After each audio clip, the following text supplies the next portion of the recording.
Hello guys, how are you? I'm Hardeep Singh. Welcome back to your own YouTube channel. IELTS updates and recent exams. For more updates related to recent IELTS exam writing test topics, listening, reading, practice test, and speaking, you got guesswork. Please, guys, participate in everyday listening and reading practice test to achieve your desired band score in your actual IELTS exam. Please hit the like and subscribe button. Press the bell icon for the upcoming notifications. Don't forget like, subscribe and share my YouTube channel and my Facebook page, IELTS updates and recent exams. Part 1.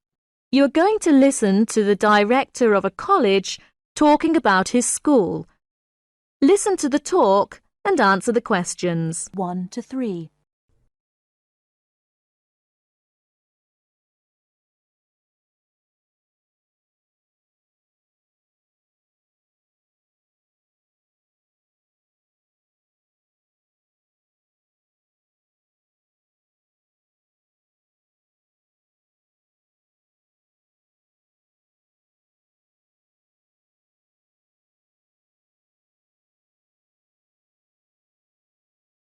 Now we shall begin. Listen carefully and answer questions 1 to 3.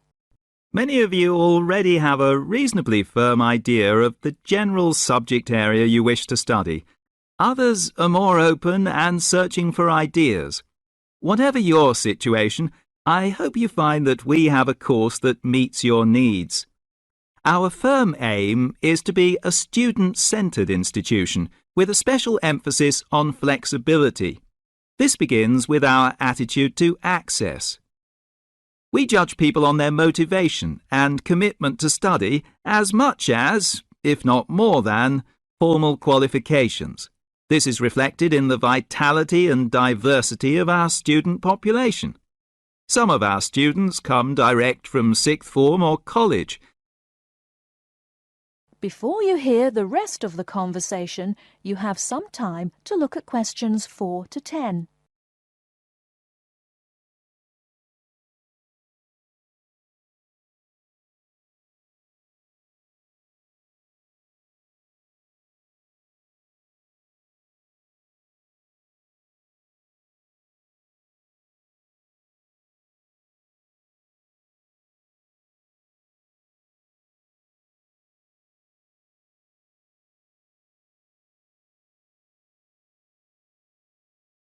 Now listen and answer questions 4 to 10. Others are coming into higher education after a short or long gap from formal education. Some are seeking a specific set of skills with a particular job or profession in mind. Others are retraining or studying to give their careers a new direction or dimension. Some are learning about the very latest scientific, technological and commercial knowledge. Others are stretching their minds on sensitive environmental, social and cultural issues. Even a casual observation of the mix of our student body indicates that we're close to our aim of being a polytechnic for the whole community. To meet our students' needs, we have 500 academic and a further 500 support staff committed to good quality teaching, high standards, and sensitive and sympathetic student care. We have probably the longest experience of understanding and dealing with the differing needs of a diverse student population. I hope you'll find a suitable course at the Polytechnic College. If you want to come to the college and we consider you suitable, we'll do our best to find you a place. And when you're here, we'll work hard to make your experience enjoyable, stimulating, and educationally rewarding. That is the end of part 1. You now have half a minute to check your answers.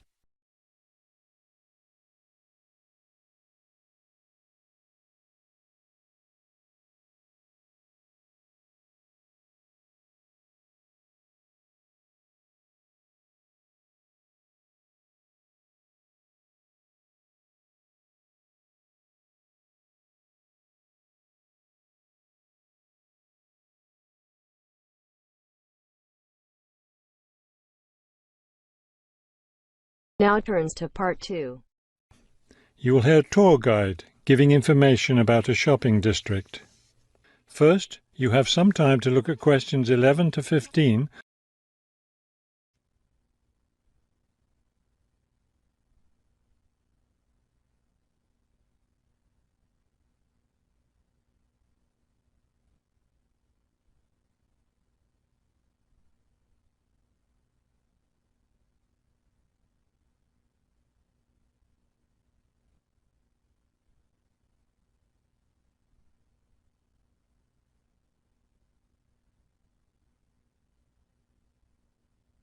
As you listen to the first part of the talk, answer questions 11 to 15. This afternoon, we'll visit the city's shopping district. Several blocks in the area are closed to car traffic, and I know you'll enjoy walking around there.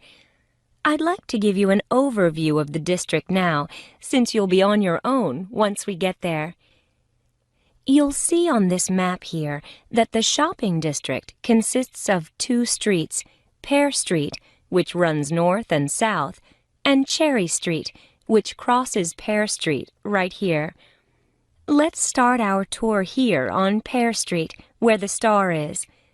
This star marks the Harbor View bookstore. It's very popular among locals as well as tourists. You can buy a range of books of local interest, as well as a variety of magazines and newspapers. It's directly across the street from the city library, which is also worth a visit. It's in one of the oldest buildings in the city and contains, among other things, an interesting collection of rare books. Now, moving up Pear from the bookstore toward Cherry, the next building on the left is the Pear Cafe. You'll notice it's right on the corner of Pear and Cherry Streets. It's a great place to relax while enjoying a delicious cup of coffee or tea. You can talk with friends or read quietly. They have a variety of books and magazines available. From the windows of the cafe, you can look right across Cherry Street for a lovely view of city gardens. It's a rather small garden, but it contains a variety of exotic plants and flowers. Let's leave the cafe and cross Pear Street. On the opposite corner, we're at Caldwell's clothing store, which you might also want to visit. They sell both men's and women's fashions from countries around the world. Continuing down Cherry Street, the next building on the right after Caldwell's is the souvenir shop. Stop in here to get maps and books about the local area, as well as t-shirts and postcards with pictures of the city. Now, we cross Cherry Street and we're at the Art Gallery, one building down from the corner. Here you can see, and of course purchase, many fine paintings and sculptures by local artists. Let's keep going down Cherry Street toward the harbor. On the left, right after the gallery, is Harbor Park.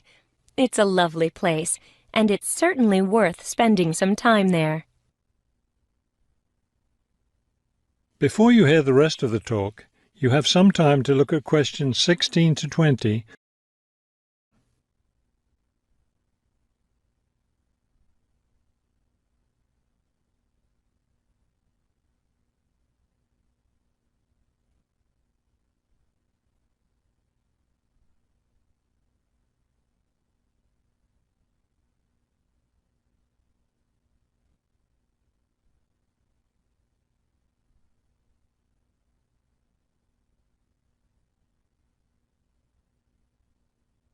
Now listen and answer questions 16 to 20.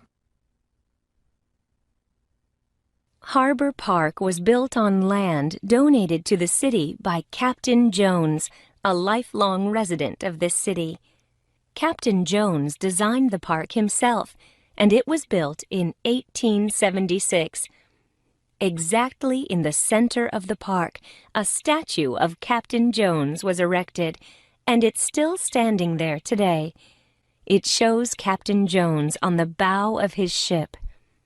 After viewing the statue, you can follow the path that goes through the woods just behind. It will lead you to a lovely garden, in the middle of which is a fountain. This is a nice place to enjoy a few quiet moments. If you still feel like walking, continue on to the far end of the garden. There, you'll find a wooden staircase, which will take you down to the harbor. You might enjoy the view of the boats from there. There's also a walking path along the water, which will eventually bring you back up to Cherry Street. You can see that there's plenty to do in this part of the city. The bus leaves at 1:30. That is the end of part 2. You now have half a minute to check your answers.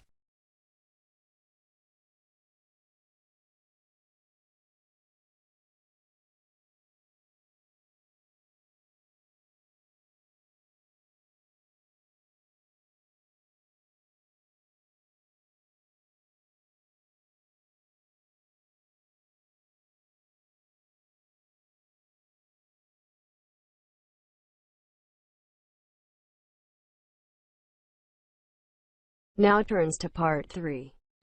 You will hear a woman called Tanya talking to her friend called Simon, who lives abroad. Tanya is planning to visit Simon. First, you have some time to look at questions 21 to 24.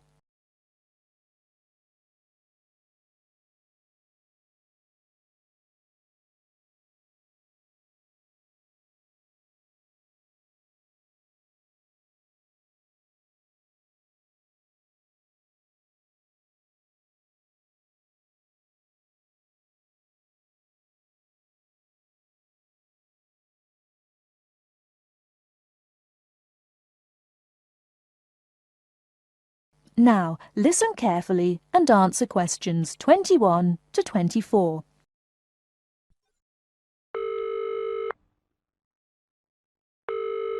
Hello? Hi, is that Tanya? Yes, Simon. Lovely to hear you. How are you? Very well, and we're so looking forward to seeing you. So am I. Now, I don't have a lot of time, I'm afraid, so I wanted to make sure we've got all your details. Have you confirmed your flights? Yes, I'm definitely coming on the 22nd of June. Excellent. Have you got your flight number? Not with me, I'm afraid, but I promise I'll email it. Let me make a note of all this. Yes, do, because one of us will try to come and collect you from the airport if we can. I presume you'll be coming into Terminal 1? I don't know. I'll have to find out which one it is. Yes, you must. We don't want to be waiting at the wrong one. But hang on, I'll be arriving at about lunchtime, and that'll mean you have to take time off work to pick me up. You really mustn't do that. Look, we're not all that busy at work, and if there's a problem, I can text you when you arrive, and you can take a taxi. Okay. There's a really good company called Pantera. Can you spell that? It's Pantera. They have a stand at the airport. You can't miss it, and they're really reliable. Great, thanks. How far are you from the airport? About 40 minutes. And you're near the city centre, aren't you? We're east of it, actually. Don't tell the driver city centre because you'll really get caught up in traffic. Okay, and I'll make sure I carry your address with me. Now, have you got my mobile, cell phone number? Yes, you sent it last month. But I tell you what, I don't think I've got yours. I'd better have it now, just in case. Okay, and I changed it recently anyway. Ready? It's 07765 328 411. Before you hear the rest of the talk, you have some time to look at questions 25 to 30.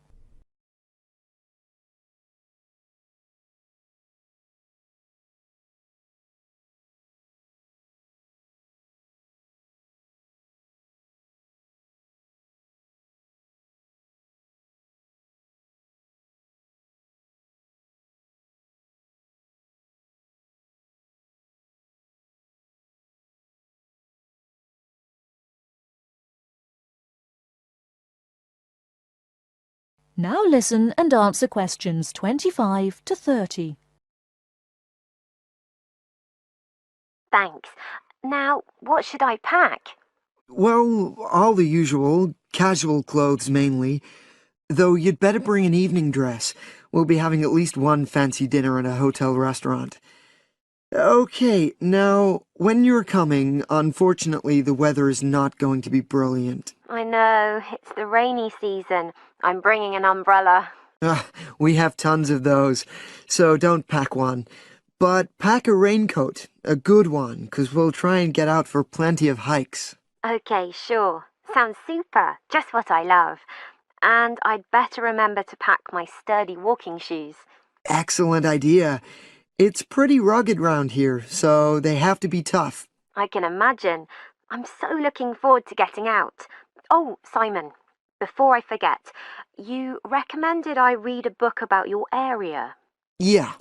What was the name again? I'd like to read it to get an idea of the history, etc. It's called Mountain Lives, and it's... Hang on, I'm just writing it down. Okay? And it's by Rex Campbell. Great. I'll try and get hold of that. Well worth it. Now, the really important things are gifts. Oh, don't worry about that. Just bring yourself. I know. But I'd like to get something for your parents. What about Janice? I know she loves English tea. Oh, that's very kind, but she's not drinking so much of that these days. But she'd love some chocolate. You know her favorite. Oh, yes. That'd be nice. I'll do that. And Alec, is he still into racing? Very much so. I was thinking of bringing a calendar, you know, with horse racing pictures. What a good idea. He'd love that. Great. So that's about it, I think. Yes, I think so. So you'll send me your number again? The end of part 3. You now have half a minute to check your answers.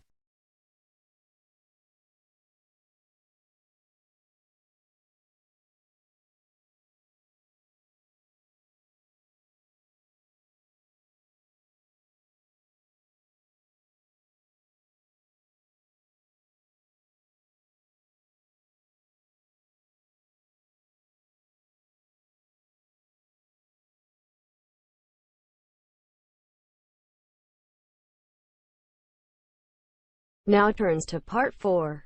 You are going to hear a talk given by Dr. Wallace. First, you have some time to look at questions 31 to 40.